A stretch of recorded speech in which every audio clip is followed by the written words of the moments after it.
নামাজের বাইরের সময় আমার গ্যাসের একদম সমস্যা হয় না, কিন্তু অজু করার সাথে সাথে আমাকে এই সমস্যার সম্মুখীন হতে হয়, অনেক কষ্ট করে অজু ধরে রাখতে হয়, কি করতে পারি একটু দয়া করে বলবেন। 3 তালাক দেওয়ার নিয়ম কি? পালক মেয়ের সাথে নিজের পেটের ছেলের বিয়ে দেওয়া যাবে কিনা? যে জামা কাপড় পরে সহবাস করা হয় সেই জামা কাপড় কি নাপাক হয়ে যাবে, অর্থাৎ যেটা পরে সেটা পরে নামাজ পড়া যাবে কিনা? প্রথম স্বামীকে তালাক না দিয়ে দ্বিতীয়বার বিবাহ করলে তা জায়েজ হবে কি? নিয়ত না করে রোজা রাখলে রোজা হবে কিনা? স্বামীর জৈবিক চাহিদা পূরণ করতে স্ত্রী অক্ষম হলে স্ত্রীর করণীয় কি? রাতে কাপড় খোলা ছাদে নাড়া থাকলে সে কাপড়ে নামাজ হয় না, এটা কতটুকু সঠিক? কি আমল করলে দিনদার বিবি আল্লাহ তাআলা মিলিয়ে দিবেন, দয়া করে আমলটির কথা জানাবেন। আমি রাতে ঘুমানোর আগে অজু করে ঘুমাই, এই অজু দিয়ে ফজরের নামাজ পড়তে পারবো কিনা?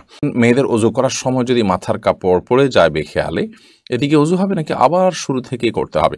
নামাজে হাতের আঙ্গুল ফোটালে কি অজু ভেঙে যায়? কাপড়ে নাপাক বীর্য প্রস্রাব ইত্যাদি লাগে এবং তা শুকিয়ে যায়, তাহলে সে কাপড় পরিধান করে নামাজ পড়া যাবে কিনা? সিগারেট খাওয়া গুরুতর গুনাহ নয়, শুধু মাকরুহ, এ ব্যাপারে আপনি কিছু বলুন। চলুন তাহলে আমরা আপনাদের প্রশ্নগুলোর উত্তর দেওয়ার আলোকিত ভুবনে আমরা প্রবেশ করি। তানভীর আহমেদ তাসিন আপনি লিখেছেন, চাচাতো বোনকে বিবাহ করা যাবে কিনা? চাচাতো বোন অবশ্যই আপনি তাকে বিয়ে করতে পারেন যদি আপনার তার সাথে যদি আপনার দুধ বোনের কোনো সম্পর্ক না থাকে, অর্থাৎ একই মায়ের দুধ যদি পান না করে থাকেন, তাহলে সেক্ষেত্রে চাচাতো বোনকে বিয়ে করা যাবে, কোনো অসুবিধা নেই, কারণ আপনার চাচাতো বোন আপনার মাহারাম নন মাহারাম বিধায় তাকে আপনি বিয়ে করতে পারেন। আব্দুর রহিম আপনি লিখেছেন, 3 তালাক দেওয়ার নিয়ম কি? আপনি যদি আপনার স্ত্রীকে 3 তালাক দিতে হয়, তাহলে যেই পবিত্রতায়, অর্থাৎ মাসিক হওয়ার পর যে নতুন পবিত্রতার পিরিয়ড শুরু হয়েছে, সেই পিরিয়ডে তার সাথে শারীরিক কোনো সম্পর্ক করা ছাড়া আপনি একটা তালাক দিবেন। এরপর একটা মাস চলে যাবে, আপনি আবার তাকে কখনো একটা তালাক দিবেন, এভাবে 3 দফা 3টা তালাক দিবেন তাকে, অথবা একটা তালাক দিয়ে আপনি ছেড়ে দিবেন, এটি সবচেয়ে উত্তম। এবং 3 মাসে অটোমেটিকলি তার সাথে আপনার সময় আপনার নির্দিষ্ট সময় আপনার পার হয়ে যাবে। এরপরে আপনি বিচ্ছেদ হয়ে যাবে। পরবর্তীতে আবার কখনো বিয়ে হলে এরপর যদি আবার তার থেকে তালাক দেওয়ার প্রয়োজন হয়, তখন আপনি তালাক দিলেন। এভাবে 3 ধাপে 3টা তালাক দিবেন। একসাথে 3টা তালাক দেওয়া এটা নাজায়েজ এবং গুনাহের কথা। মোহাম্মদ রাসেল, হ্যাঁ, এটি থেকে আপনি লিখেছেন, পালক মেয়ের সাথে নিজের পেটের ছেলের বিয়ে দেওয়া যাবে কিনা? হ্যাঁ, দেওয়া যাবে। যেহেতু পালক মেয়ে, সে আপনার আসল মেয়ে না, অতএব তাকে আপনি পেটের ছেলের সাথে বিয়ে দিতে পারেন। হ্যাঁ, যদি আপনার পালক মেয়েটা আপনার দুধ সন্তান হয় বা দুধ সম্পর্কিত আত্মীয় হয়, যার সাথে বিয়ে বন্ধন আবদ্ধ হারাম, দুধের কারণে যে সম্পর্ক হয় সেটি যদি এই পর্যায়ে চলে যায়, ধরুন আপনি এই ছেলের বোনের দুধ আপনি পান করেছেন, তাহলে তো সে আপনার দুধ ভাই, যার কারণে তাকে আপনি বিয়ে করা জায়েজ হবে না। তো এরকম কিছু যদি না হয়, জাস্ট পালক মেয়ে, তাকে আপনি লালন পালন করেছেন, আপনার দুধ পান করেনি সে, তাহলে সেক্ষেত্রে, বা এই ছেলের সাথে আপনার যে ছেলে হয়েছে তার সাথে তার দুধের কোনো সম্পর্ক নেই সরাসরি, তাহলে সেক্ষেত্রে তার সাথে বিয়ে দিতে কোনো অসুবিধা নেই। এমনি সেলিম রেজা কাজল আপনি লিখেছেন, যে জামা কাপড়ে পরে জামা কাপড় পরে সহবাস করা হয় সেই জামা কাপড় কি নাপাক হয়ে যাবে, অর্থাৎ যেটা পরে সেটা পরে নামাজ পড়া যাবে কিনা? যা কাপড় চোপড় পরে সহবাস করলেই সেটা নাপাক হয়ে যাবে না, যদি সেখানে নাপাক লাগে তাহলে সেক্ষেত্রে সেটা নাপাক হবে, আর যদি নাপাক না লাগে তাহলে সেটা নাপাক হবে না। অতএব এটি নির্ভর করবে যে নাপাকটা লেগেছে কি লাগেনি তার উপরে।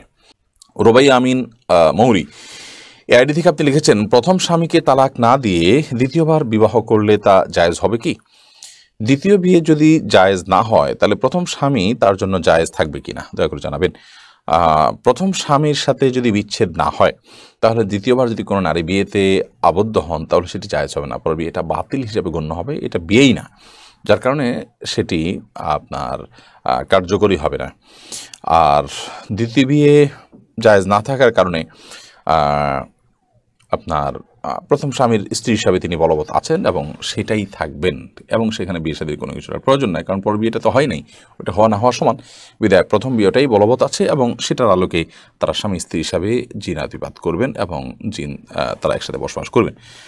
এমডি কারাম হোসেন আপনি লিখেছেন, নিয়ত না করে রোজা রাখলে রোজা হবে কিনা? না, নিয়ত ছাড়া কোনো আমল আল্লাহর কাছে গ্রহণযোগ্য হবে না। ইন্নামাল আমালু বিন্নিয়াত। বিধায় আপনি সারাদিন না খেয়ে থাকলেন, এবং না খেয়ে থাকাটা হয়তো আপনার গ্যাসের কারণে, অসুস্থতার কারণে, কিংবা কোনো ডায়েট করার জন্য, কিংবা খাদ্যের অভাবের কারণে আপনি না খেয়ে থাকছেন। তো এই না খেয়ে থাকাটাকে আপনি ইবাদত হিসাবে গণ্য করতে পারবেন না, এবং এটা হিসাবে গণ্য হবে না যদি আপনার মধ্যে রোজার নিয়ত না থাকে। হ্যাঁ, আপনি যেটাকে যথাসময় রোজার নিয়ত করেছেন, দুপুরে 10টা পর্যন্ত 9টা পর্যন্ত আপনি খান না, এরপরে আপনি নিয়ত করেছেন ঠিক আছে আজকে তাহলে আমি রোজা রাখলাম, এই যে নিয়ত করলাম, রোজা রাখলাম, যে আমি না খেয়ে থাকছি আল্লাহকে খুশি করার জন্য, এটা একটা ইবাদত, সেই হিসাবে না খেয়ে থাকছি, তাহলে সেক্ষেত্রে আপনার সওয়াব হবে। এরপরে সাবিহা জাহান লিখেছেন, স্বামীর জৈবিক চাহিদা পূরণ করতে স্ত্রী অক্ষম হলে স্ত্রীর করণীয় কি? আহ, যদি স্ত্রী স্বামীর জৈবিক চাহিদা পূরণ করতে অক্ষম হন তাহলে সেক্ষেত্রে স্বামীকে একাধিক বিয়ের ক্ষেত্রে তিনি সহযোগিতা করবেন এবং স্বামীর চরিত্র হেফাজত করা একটা গুরুত্বপূর্ণ বিষয় এবং বিয়ের অন্যতম লক্ষ্য এটি।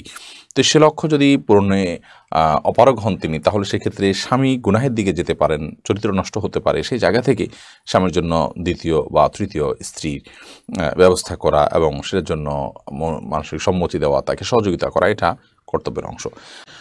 এরপরে সাবিহা জাহান লিখেছেন, স্বামীর জৈবিক চাহিদা পূরণ করতে স্ত্রী অক্ষম হলে স্ত্রীর করণীয় কি? যদি স্ত্রী স্বামীর জৈবিক চাহিদা পূরণ করতে অক্ষম হন তাহলে সেক্ষেত্রে স্বামীকে একাধিক বিয়ের ক্ষেত্রে তিনি সহযোগিতা করবেন এবং স্বামীর চরিত্র হেফাজত করা একটা গুরুত্বপূর্ণ বিষয় এবং বিয়ের অন্যতম লক্ষ্য এটি। তো সে লক্ষ্য যদি পূরণে অপারগ হন তিনি, তাহলে সেক্ষেত্রে স্বামী গুনাহের দিকে যেতে পারেন, চরিত্র নষ্ট হতে পারে। সেই জায়গা থেকে স্বামীর জন্য দ্বিতীয় বা তৃতীয় স্ত্রীর ব্যবস্থা করা এবং সেটার জন্য মানসিক সম্মতি দেওয়া, তাকে সহযোগিতা করা, এটা কর্তব্যের অংশ। তাসলিমা খানম আপনি লিখেছেন, রাতে কাপড় খোলা ছাদে নাড়া থাকলে সে কাপড়ে নামাজ হয় না, এটা কতটুকু সঠিক? না, এরকম কোনো কথা সঠিক নয়। যদি রাতে কাপড় খোলা ছাদে থাকে বা খোলা বারান্দায় থাকে তাতে নামাজ হয়ে যাবে। নাপাক লাগলে সে নামাজ হবে না। এখানে নাপাক লেগেছে তার কোনো প্রমাণ তো নেই, বিধায় এ ধরনের কথা বিশ্বাস করার কোনো কারণ নেই। এমনি সবুজ আপনি লিখেছেন, কি আমল করলে দিনদার বিবি আল্লাহ তালা মিলিয়ে দিবেন, দয়া করে আমলটির কথা জানাবেন। নেককার স্ত্রী পাওয়ার জন্য নিজে নেককার হওয়ার চেষ্টা করবেন, নেককার মানুষদের সাথে উঠা বসা করবেন, সেরকম চেইন মেনটেন করবেন যারা নেককার, তাহলে তাদের মাধ্যমে আপনি নেককার স্ত্রীর সন্ধান পাবেন। সেই সাথে সূরা ফুরকান ৭৪ নম্বর আয়াতে যে দোয়া আছে সেটি পাঠ করবেন, নিজের জীবনসঙ্গী যেন নেককার হয়।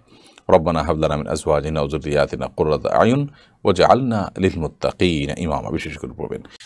তামিম আলিফ আপনি লিখেছেন, রোজা রেখে থুতু গিলে ফেললে কি রোজা ভেঙে যাবে? রোজা রেখে যদি আপনি থুতু গিলে ফেলেন রোজা ভাঙবে না, তবে থুতু একত্র করে এরপর আপনি গিলছেন, এরকমটি করা অনুচিত এবং মাকরুহ। তামিম আলিফ আপনি লিখেছেন, আমি রাতে ঘুমানোর আগে অজু করে ঘুমাই, এই অজু দিয়ে ফজরের নামাজ পড়তে পারবো কিনা? রাতে আপনি ঘুমানোর আগে অজু করে ঘুমান, খুব ভালো কথা, কিন্তু আপনি যখন ঘুমিয়ে পড়েন তখন তো আপনার অজু ভঙ্গ হয়ে যায়। বিধায় এই অজু দিয়ে আপনি ফজর নামাজ কীভাবে পড়বেন? আপনাকে আবার ফজর নামাজ পড়তে হবে। মানুষ ঘুমিয়ে গেলে সেই ঘুম তার অজু ভঙ্গের কারণ হয়। সাইদা আক্তার আপনি লিখেছেন, মেয়েদের অজু করার সময় যদি মাথার কাপড় পড়ে যায় বেখেয়ালে, এদিকে অজু হবে নাকি আবার শুরু থেকে করতে হবে? মেয়েদের মাথার কাপড় পরার কারণে অজুর কোনো ক্ষতি হবে না এবং অজু অবস্থায় মাথা কাপড় থাকাও কোনো জরুরি বা আবশ্যক কোনো বিষয় নয়। বরং আমাদের মনে রাখতে হবে যে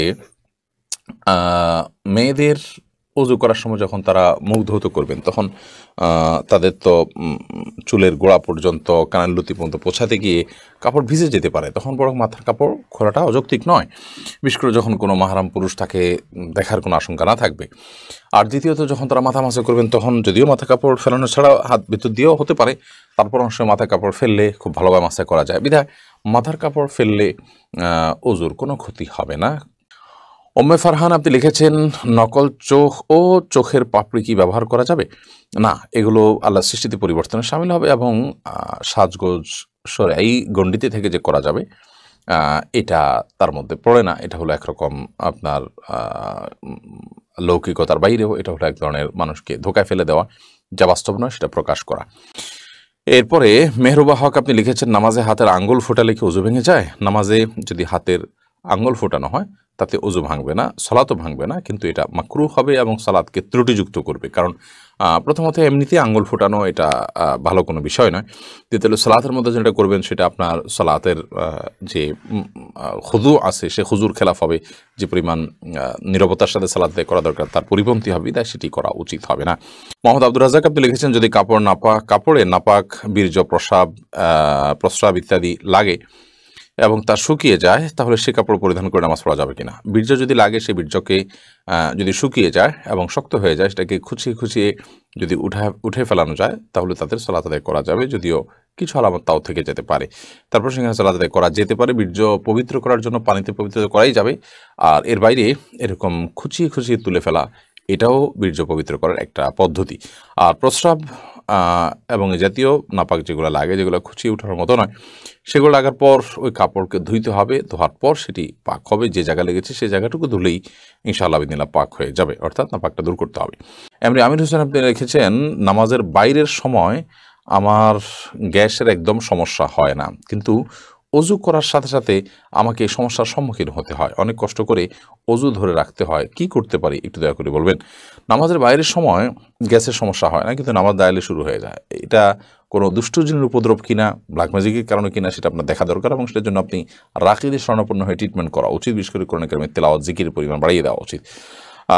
কিন্তু সালাতের মধ্যে আপনাকে উজু ধরে রাখতেই হবে, কারণ উজু আপনার ছুটে গেলে আবার নতুন করে উজু করে আপনাকে সালাত আদায় করতে হবে। প্যারাডক্সিক্যাল জিনাত আইডি থেকে আপনি লিখেছেন, আমার জামাই বলে সিগারেট খাওয়া গুরুতর গুনাহ নয়, শুধু মাকরুহ। এ ব্যাপারে আপনি কিছু বলুন। আপনার আলোচনা শুনে তাকে ধূমপান থেকে বিরত রাখার চেষ্টা করব। দেখুন, সিগারেট খাওয়া বা ধূমপান করা এটা এটা নিষিদ্ধ। আমার দেশের ওলামা ইকরাম মাকরুহ বলেন, কিন্তু আরব ওলামা ইকরাম এটাকে হারাম বলেন। অ্যারাবিয়ান স্কলাররা এটাকে হারাম বলেন। এর অন্যতম কারণ হলো যে এটি মানুষের জন্য ক্ষতিকর। আল্লাহ বলেছেন, লা তুলকু বিয়াইদিকুম ইলা তাহলুকা, তোমরা নিজেদেরকে ধ্বংসের দিকে ঠেলে দিও না। অতএব নিজেকে ক্ষতির মুখে ঠেলে দেওয়া, নিজেকে বিপদের মুখে ঠেলে দেওয়া, নিরেট ক্ষতি যেটাতে, এরকম কিছু গ্রহণ করানোর জন্য গুনাহের কথা। তাছাড়া ধোয়া এটা কোনো পান করার বস্তু নয়, বরং এটি জাহান্নামীদের শাস্তি দেওয়ার একটা মাধ্যম। এটা দিয়ে জাহান্নামীদেরকে শাস্তি দেওয়া হবে, বিধায় এটাকে উপভোগ করা বা এটাকে ইচ্ছাকৃতভাবে আপনার এটাকে পানীয় বানানো, সেই সাথে এটার কারণে মুখে প্রচণ্ড রকমের দুর্গন্ধ হয় ইত্যাদি নানা কারণে আরব ওলামা কেরাম এটাকে হারাম বলেন।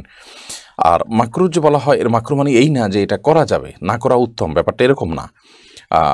এটা করাটা গুনাহ, মাকরুহ মানেও গুনাহ।